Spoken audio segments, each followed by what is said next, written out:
యేసుక్రీస్తు ప్రభువా వందనాలు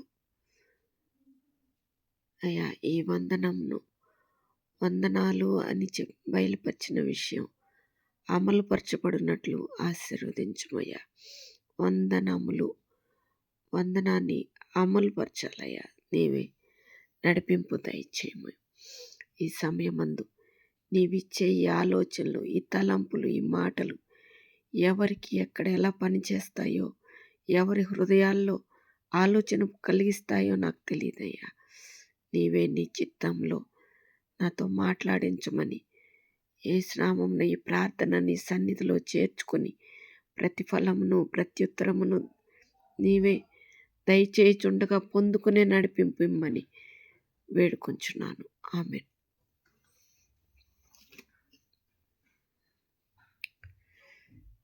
ఈ సమయమందు కొన్ని ఆత్మీయ విషయాలు ఏమంటే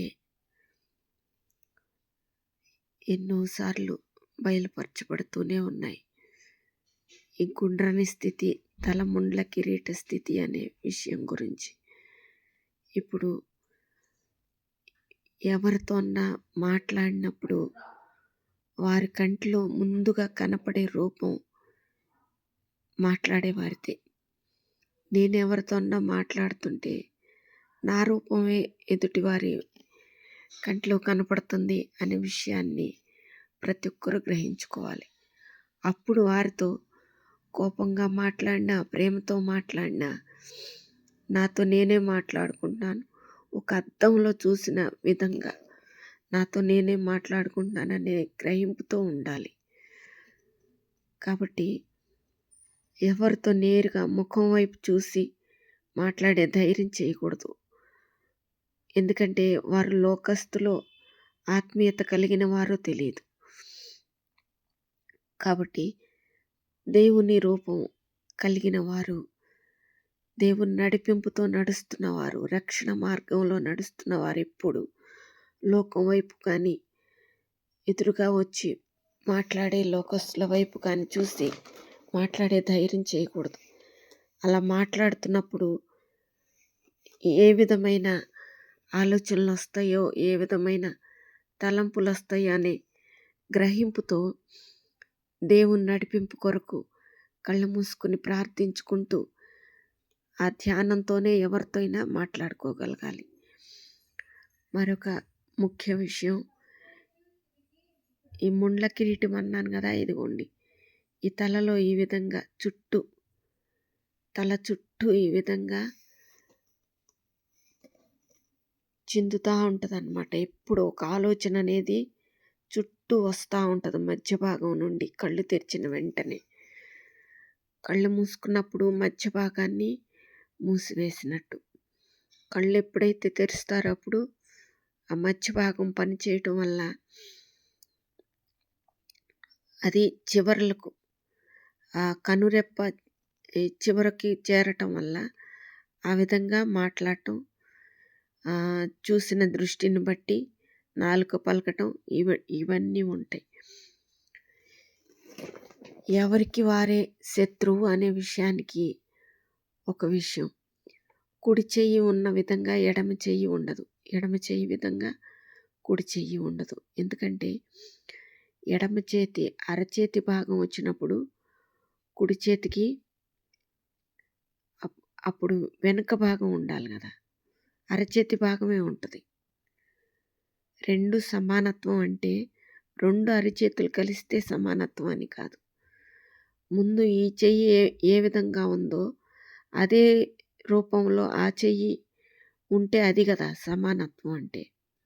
వ్యతిరేక దిశల్లో ఎవరికి వారు పనిచేస్తున్నారు, ఎవరి చేతులు వారికి వ్యతిరేక దిశలో ఉన్నాయి అనే దానికి రూపంగా ఈ చేతులు ఉన్నాయి. కుడి చేతి మాట ఎడమ చేయి వినదు, ఎడమ చేతి మాట కుడి చేయి వినదు.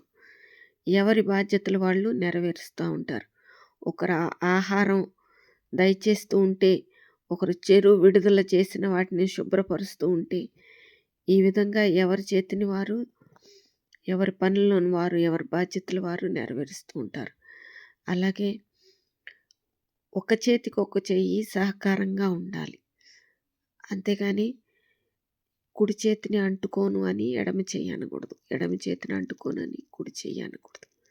అప్పుడు ఎవరి శుభ్రం వారికి కష్టంగా ఉంటుంది. ఎడమ చేతి మీద అన్ని భాగాలు ఆ చేతి వేళ్ళు తాకలేవు, కాబట్టి కుడి చేయి సహాయం తీసుకుంటాయి. అట్లాగే కుడి చేతికి కూడా అన్ని భాగాలను గూడు వద్ద నుండి అరచేతి వరకు, చేతులు వేళ్ళు భాగాల వరకు ఎక్కడ ఏది బాధ పెడుతున్నా దాన్ని అదే ఓదార్చుకోలేదు. ఎడమ చేయి కూడా అవసరమే. ఏదన్నా వాలినప్పుడు దులిపి వేసుకోవటానికి కానీ, శుభ్రపరచుకోవటానికి కానీ అన్నిటికీ ఈ విధమైన సహకారంతో ఉంటాయి, స్నేహభావం కలిగి ఉంటాయి. స్నేహభావం కలిగి ఉన్నప్పుడు దేవుని ప్రేమను రుచి చూస్తారు, దేవుని వాక్యాన్ని గ్రహించుకోగలుగుతారు. అదే లోకానుసారంగా వ్యతిరేక స్థితిలో ఉన్నప్పుడు ఒక చేతికి సహకారం ఉండదు, అవి చచ్చుబడిన పరిస్థితికి వస్తాయి. ఒక చెయ్యి మాత్రమే పనిచేసే స్థితిలో ఉంటుంది. కనుక యవ్వన భాగస్థులు అనే సమయానికి వచ్చినప్పటి నుండే సరిచేసుకుంటూ ఉండాలి. ఎందుకంటే గడిచిన సమయం మరలా వెనక్కి రాదు, ముందున్న సమయం ఎంతో తెలియదు, దేవుని సన్నిధికి చేరగలిగిన సమయం ఎప్పుడో తెలియదు. కాబట్టి ప్రతిరోజు ప్రతి క్షణం ఇదే చివరి క్షణం అనే విధంగా ఆలోచించుకోవాలి. కానీ దేవుడు ముందు ఎంతో ఆయుష్ ఇచ్చి ఉన్నాడు, దాన్ని పొందుకోగలగాలి. నాకెంతో సమయం ఉందని ముందున్న ఒక వారానికి సంబంధించిన విషయాలు, నెలకు సంబంధించిన విషయాలు అలా మాట్లాడకూడదు. అలాగే గడిచిపోయిన విషయాల్లో ఎన్నో సమస్యలు దాటి వచ్చానని అవి మాట్లాడుకోకూడదు.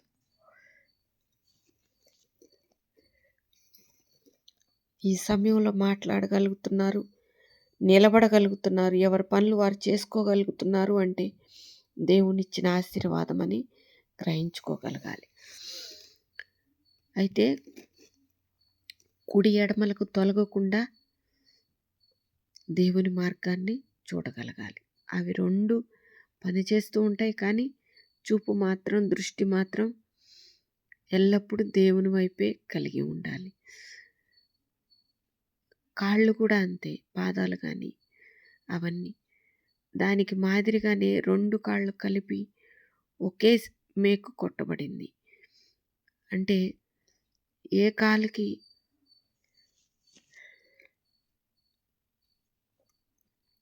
ఇబ్బంది వచ్చినా మోకాలి వరకే పని చేయగలిగి ఉంటుంది. మోకాలి నుండి మాత్రమే ఈ కాలు ఆ కాలికి, ఆ కాలు ఈ కాలికి సహకారం ఉంటూ ఉంటుంది. ఆ మోకాలి పై భాగం అంతా చేతులు సహకారం ఉంటుంది. ఇట్లా ఆలోచించుకుంటే దేవుని విషయాలు, ఆత్మీయ విషయాలు ఎన్నో బయలుపరచబడతా ఉంటాయి. కాబట్టి నేను ఏం చెప్పదలుచుకున్నానంటే, ఏది జరిగినా జీవితంలో ఎదుటివారే కారణం అనే మాట రానియకూడదు. ఎవరికి వారే కారకులు అవుతారు. ఎవరి మాటలు వారికే, ఎవరి చూపులు వారికే, ఎవరి క్రియలు వారికే కారణమవుతాయి. దీనికి మాదిరిగా వాక్యం కూడా బయలుపరచబడతా ఉంటుంది. ఇదిగో దేవుని గొర్రె పిల్ల అని బయలుపరచబడుతుంది. యేసు వైపు చూసి చెప్పారు. కాబట్టి దేవుని మాటలు ఎప్పుడు కూడా ఒక నూతన ఆలోచన ఇస్తూ ఉంటాయి. వాటిని ప్రార్థనలో తెలుసుకొని ముందుకు కొనసాగాలని, అందరూ దేవుని నిత్య రాజ్యంలో కలుసుకోవాలని యేసుని సన్నిధిలో ప్రార్థిస్తున్నాను. ఈ మాటలు నెరవేరునుగాక. ఆమెన్. ఆమెన్ అంటే అవునుగాక. ఆమెన్.